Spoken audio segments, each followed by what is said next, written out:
वर्मा जी classes में आप लोग का स्वागत है। अगर आप इस वीडियो पर नए हैं तो चैनल को सब्सक्राइब कर दीजिए, क्योंकि इस वीडियो को देखने के बाद आप लोग इस वीडियो से 10 नंबर लेकर जाने वाले हैं, जो कि विज्ञान कैसे मैंने PYQ 50 महत्वपूर्ण बहुविकल्पीय लेकर आया है। इस वीडियो से आप लोग का फिजिक्स का एक भी क्वेश्चन बाहर नहीं आएगा, ठीक है। अगर आपने रसायन विज्ञान और बायोलॉजी की वीडियो नहीं देखा है तो जाकर देख लीजिए। अगर आप इन तीनों वीडियो को देख लेते हैं तो इन तीनों वीडियो से बाहर आप लोग का एक भी क्वेश्चन बाहर नहीं आएगा, ठीक है। और आप 20 में 20 नंबर लेकर चले जाएंगे, ठीक है। देखिए, फर्स्ट है समतल दर्पण द्वारा निर्मित प्रतिबिंब का आवर्धन होता है, ठीक है। तो देखिए, तो हम लोग का क्या आंसर हो जाएगा? एक। तो जो समतल दर्पण द्वारा जो प्रतिबिंब होता है ना, उसका आवर्धन 1 होता है, ठीक है। तो देखिए, दूसरा हम लोग का क्वेश्चन है कि एक अवतल दर्पण की वक्रता त्रिज्या 20 सेमी है, ठीक है। इसकी फोकस दूरी होगी। तो देखिए इसकी फोकस दूरी पूछा है, ठीक है।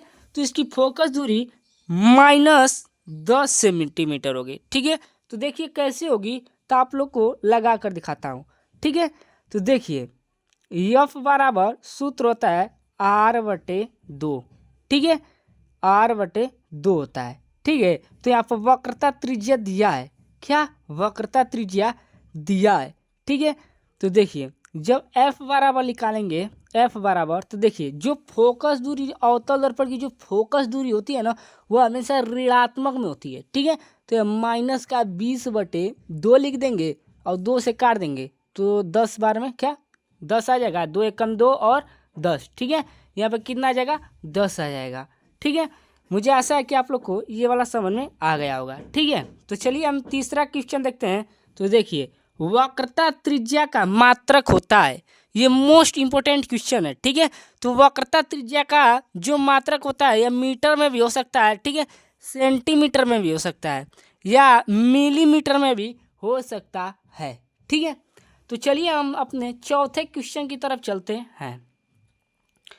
तो देखिए, हम लोग का चौथा क्वेश्चन है कि किसका दृष्टि क्षेत्र सबसे अधिक होता है। तो किस दर्पण का जो दृष्टि क्षेत्र, वह किस दर्पण का अधिक होता है? तो उत्तल दर्पण, ठीक है।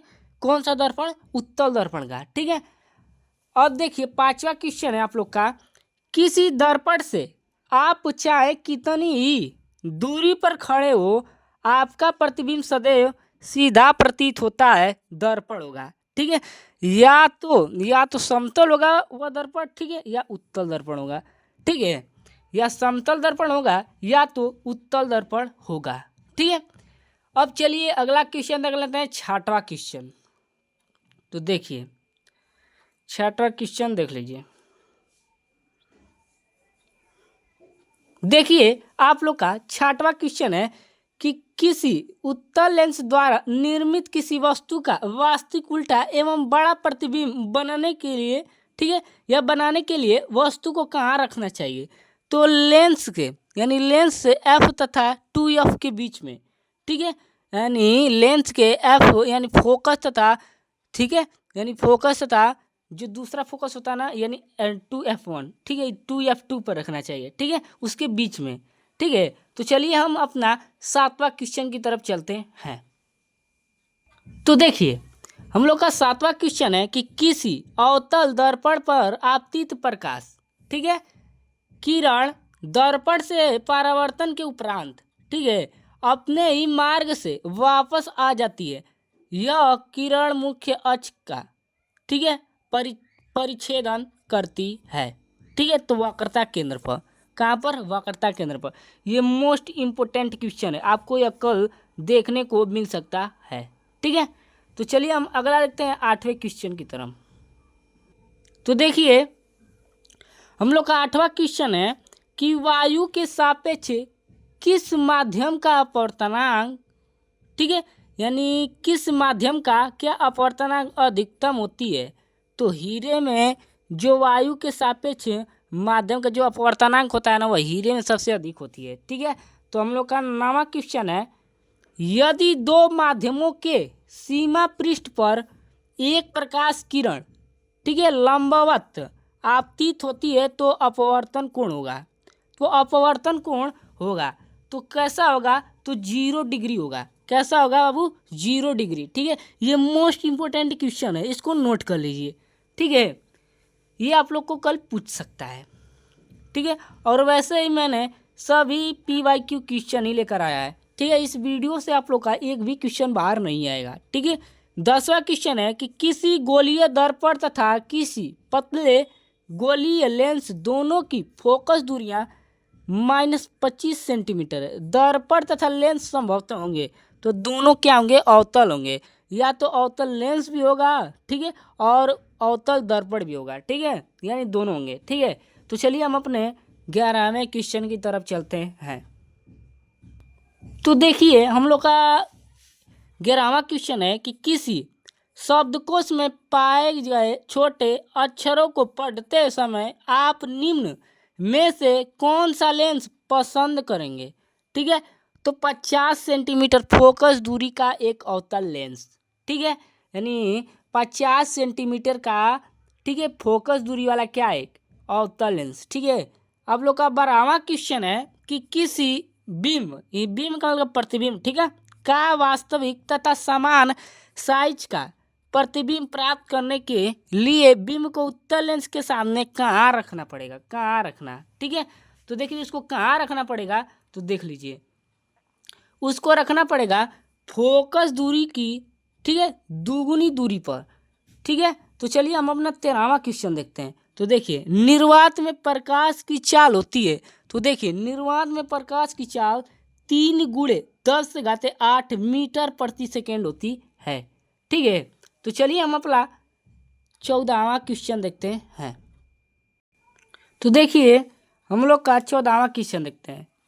ठीक है, तो आप उससे एक यहाँ पर और क्वेश्चन नोट कर लीजिए कि कांच में जो कांच होता है ना, उसका जो चाल होता है, ठीक है, यानी कि जो कांच होता है ना, उसमें प्रकाश की चाल कितनी होती है, तो लिख लीजिए 2.0 × 10⁸ मीटर प्रति सेकेंड। ठीक है, 8 मीटर प्रति सेकेंड होती है। ठीक है, मुझे आशा है कि आप लोग को ये नोट करे होंगे। ठीक है, तो देखिए 14वां क्वेश्चन देख लेते हैं। निम्न में से किस माध्यम में प्रकाश की चाल न्यूनतम होती है। ठीक है, तो हीरा में, क्या, हीरा में। ठीक है, तो चलिए अगला देख लेते हैं। अगला हम लोग का 15वां क्वेश्चन है। ठीक है, देखिए 15वां क्वेश्चन देखिए आप लोग का 15वां क्वेश्चन है कि किसी वस्तु का आवर्धित काल्पनिक प्रतिबिंब बन सकता है तो अवतल लेंस द्वारा या अवतल दर्पण द्वारा। ठीक है, अब देखिए 16वां आप लोग का क्वेश्चन है कि किसी भी लेंस की क्षमता की इकाई होती है, यानी किसी भी लेंस की क्षमता की क्या, प्रति मीटर होती है। क्या होती है, प्रति मीटर होती है। ठीक है, देखिए इसको नोट कर लीजिए। ठीक है, तो चलिए हम अपने 17 क्वेश्चन पर चलते हैं। तो देखिए आप लोग का 17वां क्वेश्चन है कि मानव नेत्र द्वारा किसी वस्तु का प्रतिबिंब बनता है। तो जो मानव नेत्र द्वारा किसी वस्तु का प्रतिबिंब कहाँ बनता है, रेटिना पर बनता है। कैसा बनता है, वास्तविक बनता है। इसको भी नोट कर लीजिए। ठीक है, 18वां आप लोग का क्वेश्चन है कि स्वस्थ नेत्र का निकट बिंदु होता है तो 25 सेंटीमीटर। ठीक है, और स्वस्थ आँख का जो दूर बिंदु होता है क्या होता है, अनंत होता है। इसको भी नोट कर लीजिए, क्या होता है, अनंत होता है, यानी दूर बिंदु। ठीक है, स्वस्थ नेत्र का जो दूर बिंदु होता है क्या होता है, अनंत होता है। ठीक है, इसको भी नोट कर लीजिए। देखिए अगला है कि निकट दृष्टि दोष से पीड़ित व्यक्ति का दूर बिंदु स्थित होती है। ठीक है, तो ध्यान से क्वेश्चन पढ़िएगा आप लोग। इसमें बोला है कि निकट दृष्टि दोष से पीड़ित व्यक्ति का, यानी निकट दृष्टि दोष से पीड़ित व्यक्ति है। ठीक है, और उसका दूर बिंदु स्थित होती है तो अनंत से कम दूरी पर। ठीक है, अनंत से कम दूरी पर। यह मोस्ट इंपॉर्टेंट क्वेश्चन है। ठीक है, इसको देख लीजिएगा। ऐसा ही आप लोग से घुमा कर क्वेश्चन पूछता है और आप लोग फंस जाते हैं। ठीक है, तो 20वां क्वेश्चन देख लीजिए। दूरदृष्टि दोष के कारण प्रतिबिंब बनता है। तो दूरदृष्टि दोष के कारण जो प्रतिबिंब बनता है रेटिना के पीछे बनता है, और निकट दृष्टिदोष के कारण जो प्रतिबिंब होता है रेटिना के आगे बनता है। ठीक है, इतनी बात आप लोग की कवर हो गई होगी। ठीक है, देखिए 21वां क्वेश्चन है कि चंद्रमा से देखने पर आकाश दिखाई देता है तो काला। कैसा दिखाई देता है? काला दिखाई देता है। ठीक है, कैसा दिखाई देता है? काला दिखाई देता है। ठीक है, तो चलिए हम अपने 22वें क्वेश्चन की तरफ चलते हैं। तो देखिए हम लोग का 22वां क्वेश्चन है कि अभिनेत्र लेंस की, ठीक है, फोकस दूरी में परावर्तन किया जाता है तो पश्चिमाभी पेशियों द्वारा, पश्चिमाभी पेशियों द्वारा। ठीक है, अब देखिए आप लोग का 23वां क्वेश्चन है, 23वां क्वेश्चन है आप लोग का कि कांच का अपवर्तनांक अधिकतम होता है तो बैंगनी रंग के लिए, ठीक है, अधिकतम यानी अधिक होता है, और कम किस में होता है? तो लाल रंग के लिए। इसको भी नोट कर लीजिए। ठीक है, लाल रंग के लिए क्या कम होता है, और सबसे अधिक कांच का अपवर्तनांक अधिकतम किस में होता है? बैंगनी रंग के लिए। ठीक है, तो चलिए हम अपने 24वें क्वेश्चन की तरफ चलते हैं। तो देखिए हम लोग का 24वां क्वेश्चन है, आँख में प्रवेश करने वाली प्रकाश की मात्रा को नियंत्रित करता है। तो आँख में जो प्रवेश करने वाली जो प्रकाश की मात्रा है उसको पुतली नियंत्रित करता है। कौन करता है? पुतली। आप लोग का 25वां क्वेश्चन है, सूर्य से ताप प्रतीत होता है। ये मोस्ट इंपॉर्टेंट है। ठीक है, ये आएगा ही आप लोग का, हाँ, कोई ना कोई सेट में आप लोग को दिखा हुआ मिल जाएगा। ठीक है, अगर देखिए दोपहर के समय में सूर्य है ना वह श्वेताभ दिखाई देता है। ठीक है, तो देखिए 26वां क्वेश्चन है आप लोग का, देखिए तारों के टिमटिमाने का कारण है तो वायुमंडलीय अपवर्तन है। क्या है? वायुमंडलीय अपवर्तन। ठीक है, यानी जो पृथ्वी से बाहर जितनी भी घटनाएं होती है वह वायुमंडलीय अपवर्तन के कारण होती है। ठीक है, अगर आपसे पृथ्वी के जो बाहरी सतह से मतलब कोई भी मतलब पूछ देना पृथ्वी के बारे में, यानी बाहर से, पृथ्वी के बाहर से, ठीक है, तो उसका क्या हो जाएगा? वायुमंडलीय अपवर्तन के कारण होता है सब। ठीक है, तो चलिए हम 27वें क्वेश्चन की तरफ चलते हैं।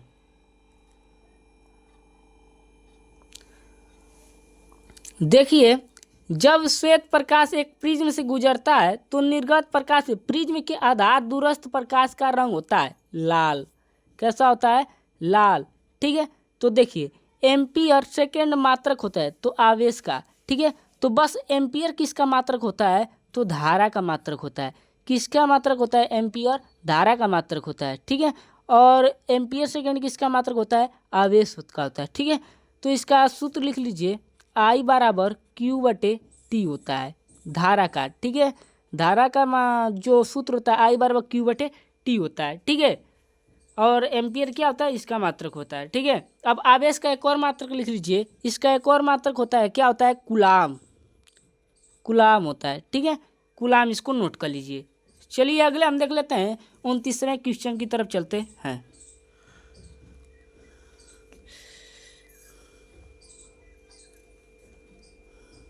तो देखिए हम लोग का 29वां क्वेश्चन है कि किसी चालक में धारा का प्रवाह किसके द्वारा होता है?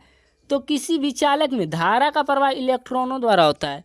ठीक है, और देखिए एक ऋणात्मक यानी जो इलेक्ट्रॉन होता है ना 1.6 गुणे 10 से घाते -19 कूलाम होता है। क्या होता है? कूलाम होता है। ठीक है, इसको नोट कर लिए। पूछता है कि एक इलेक्ट्रॉन में कितने कूलाम होते हैं? तो 1.6 गुणे 10 घाते -19 कूलाम होते हैं। अगर आपसे प्रोटॉन पूछ दे, प्रोटॉन, तो ये माइनस बस हटा दीजिएगा, वो प्रोटॉन का हो जाएगा। ठीक है, तो देखिए अगला है कि 1 माइक्रोम का मात्रक का मान होता है। तो 1 माइक्रोम, ठीक है, का मान होता है, यानी 1 माइक्रोम का मात्रक क्या होता है? मान। ठीक है, 10 घाते -6 ओम। ठीक है, तो चलिए हम अपने 31वें क्वेश्चन की तरफ चलते हैं। ठीक है, तो देखिए आप लोग से एक और क्वेश्चन भी पूछ सकता है, यहाँ पर नोट कर लीजिए। ठीक है, अगर आप पूछते 1 मिली, ठीक है, 1 मिली एम्पियर या 1 मिली ओम पूछ दे तो होता है क्या? 10 घाते -3। ठीक है, अगर आपसे माइक्रो पूछ दे, यहाँ पर नोट करिए, थोड़ा जगह कम है। ठीक है, अब माइक्रो कर लीजिए, इसको नोट कर लीजिए, माइक्रो अगर कर दे, माइक्रो। ठीक है, अगर 1 माइक्रो अगर ओम पूछ दे या एम्पियर पूछ दे तो 10 घाते -6 होता है। ठीक है, अगर आप लोग से 1 मेगा पूछ दे, यानी 1 मेगा एम्पियर में कितना एम्पियर होता है, या 1 मेगा ओम में कितना ओम होता है, ठीक है, तो उसका लिख लीजिए 10 घाते 6 होता है। ठीक है, 10 घाते 6 होता है। अगर आप लोग से एक किलो एम्पियर पूछ है। यहाँ पर देखिए, यहाँ पर नोट कर लीजिए, थोड़ा यहाँ पर जगह कम एडजस्ट कर लीजिए, ठीक है। 1 किलो अगर आपसे एम्पियर पूछ दे तो उसका होता है 10⁻³ एम्पियर, ठीक है। इसको नोट कर लीजिए सब, ठीक है। मैं यहाँ पर थोड़ी देर रुक जाता हूँ, नोट कर लीजिए। तो चलिए हम अपने एक तीसरे क्वेश्चन की तरफ चलते हैं। तो देखिए, आप लोग का एक तीसरा क्वेश्चन है कि आर प्रतिरोध के दो प्रतिरोधों को समांतर क्रम में जोड़ा जाए तथा ए आर प्रतिरोध को इनके श्रेणी क्रम में जोड़ा जाए, ठीक है। तो परिणामी प्रतिरोध होगा तो 3R/2 होगा, ठीक है। 3R/2 होगा, ठीक है। तो चलिए हम अगला 32वां क्वेश्चन की तरफ चलते हैं। देखिए, ये आप लोग का मोस्ट इंपोर्टेंट क्वेश्चन करा रहा हूँ, इससे बाहर नहीं आएगा, ठीक है। देखिए 32वां क्वेश्चन है कि किसी परिपथ में लगे विभवांतर को स्थिर रखते हुए परिपथ के प्रतिरोध को 3 गुना कर दिया जाए तो परिपथ में धारा हो जाएगी, तो 1/3 हो जाएगी। कितनी हो जाएगी बेटा? 1/3 हो जाएगी, ठीक है। तो हम अपने 33वें क्वेश्चन की तरफ चलें। तो चलिए देखिए, तो देखिए आप लोग का 33वां क्वेश्चन है कि 5 ओम प्रतिरोध तार को 5 बराबर टुकड़ों में काटने पर प्रत्येक टुकड़े का प्रतिरोध होगा, तो क्या होगा? तो 1 ओम होगा। कितना होगा बेटा? 1 ओम हो जाएगा, ठीक है। तो देखिए, आप लोग का 34वां क्वेश्चन है कि 1 किलोवाट घंटा में जूल की संख्या होगी, तो 1 किलोवाट में जूल की संख्या 3.6 × 10⁻⁶ हो जाएगी, ठीक है। अगर आपको ये सिद्ध करने वाला वीडियो चाहिए तो कमेंट कीजिए, ठीक है। मैं उसको सिद्ध करने वाला भी वीडियो अपलोड कर दूंगा, ठीक है। तो चलिए अगला देख लेते हैं, 35वें क्वेश्चन की तरफ चलते हैं, ठीक है। तो देखिए हम लोग का 35वां क्वेश्चन है, ठीक है। 35वां क्वेश्चन देख लीजिए। एक मेंस में R1 व R2 प्रतिरोध में 2 तार समांतर क्रम में जोड़े जाते हैं यदि इनमें से प्रवाहित धारा क्रमशः I1 I2 हो एवं प्रति सेकेंड उत्पन्न ऊष्मा क्रमशः H1 व H2 हो, तो ऊष्माओं का अनुपात है। तो देखिए, चलिए उधर चलते हैं। तो देखिए हम लोग का अगला क्वेश्चन है, देखिए 36, ठीक है। 2 चालक तार जिसके पदार्थ लंबाई तथा व्यास समान है किसी विद्युत परिपथ में पहले श्रेणी क्रम तथा पार्श्व क्रम संयोजन में उत्पन्न ऊष्माओं का अनुपात क्या होगा? तो आप लोग का करेक्ट आंसर हो जाएगा 1:4 हो जाएगा, ठीक है। क्या हो जाएगा बाबू? 1:4 हो जाएगा। तो चलिए हम अगला देख लेते हैं। अगला है आप लोग का विद्युत शक्ति का सही सूत्र होता है, तो विद्युत शक्ति का P = I² R होता है, ठीक है। इसको नोट कर लीजिए, इस पर आप लोग का सवाल आ सकता है। 38वां क्वेश्चन है कि समान विद्युत शक्ति के तपदीप्त बल्ब एवं हीटर में से किस में अधिक प्रकाश होगा? तो बल्ब में। किस में? बल्ब में, ठीक है। इसको नोट कर लीजिए। देखिए आप लोग का 39 क्वेश्चन है कि किसी विद्युत केतली में प्रवाहित धारा 3 गुनी कर देने पर केतली में उत्पन्न ऊष्मा की मात्रा हो जाएगी। अगर आपको इस तरह के क्वेश्चन पूछे तो यहाँ पर 3 गुना बोला है, तो इसका स्क्वायर कर दीजिएगा। यानी 3 का स्क्वायर क्या होता है? अगर 3 का भी स्क्वायर करेंगे तो 3 × 3 यानी 9 हो जाएगा, ठीक है। यानी कितना गुना हो जाएगा? 9 गुना, ठीक है। अगर आप लोग ऐसे गुना वाला सवाल पूछे, उसको बस स्क्वायर कर दीजिएगा, ठीक है। वो आप लोग का आ जाएगा। तो चलिए हम अपने 40 क्वेश्चन की तरफ चलते हैं। तो देखिए आप लोग का 40वां क्वेश्चन है कि किसी विद्युत चालक का प्रतिरोध निम्नलिखित में से किस बात पर निर्भर नहीं करता है, ठीक है। तो चालक के आकार पर। तो देखिए मैंने 35वां क्वेश्चन लगता है आप लोग को नहीं कराया, तो उसका आंसर लिख लीजिए। उसका आंसर होता है H1/H2, ठीक है। और बराबर R2/R1 होता है, ठीक है। R1 होता है, ठीक है। इसको नोट कर लीजिए। तो चलिए हम अपने 41 क्वेश्चन पर चलते हैं।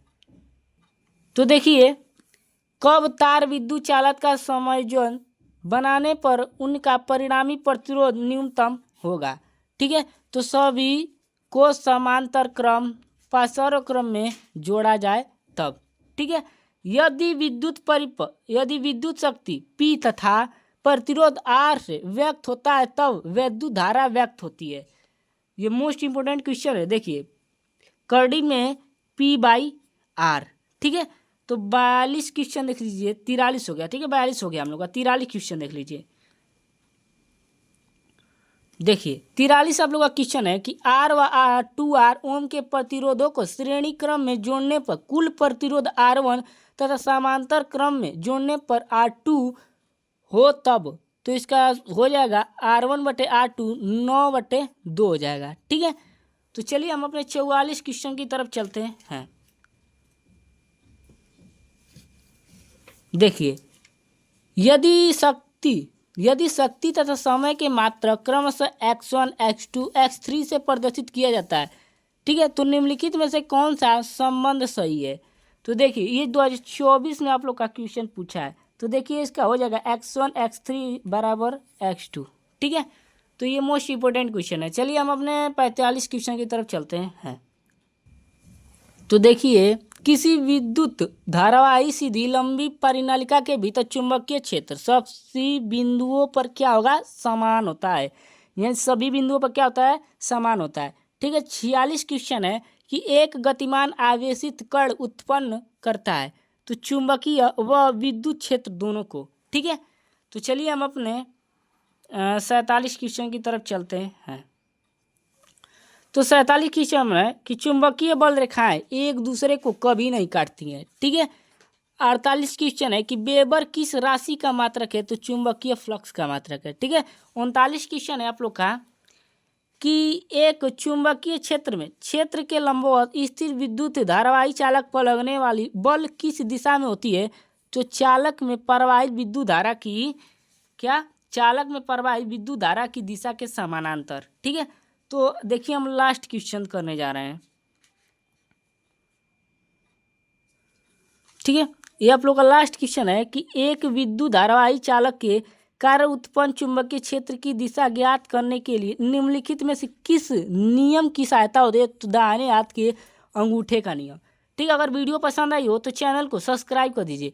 अगर आपने इस वीडियो को देखा है पूरे लास्ट तक तो कमेंट कीजिए और आपने इस वीडियो से 10 नंबर लेकर चला गया है, ठीक है।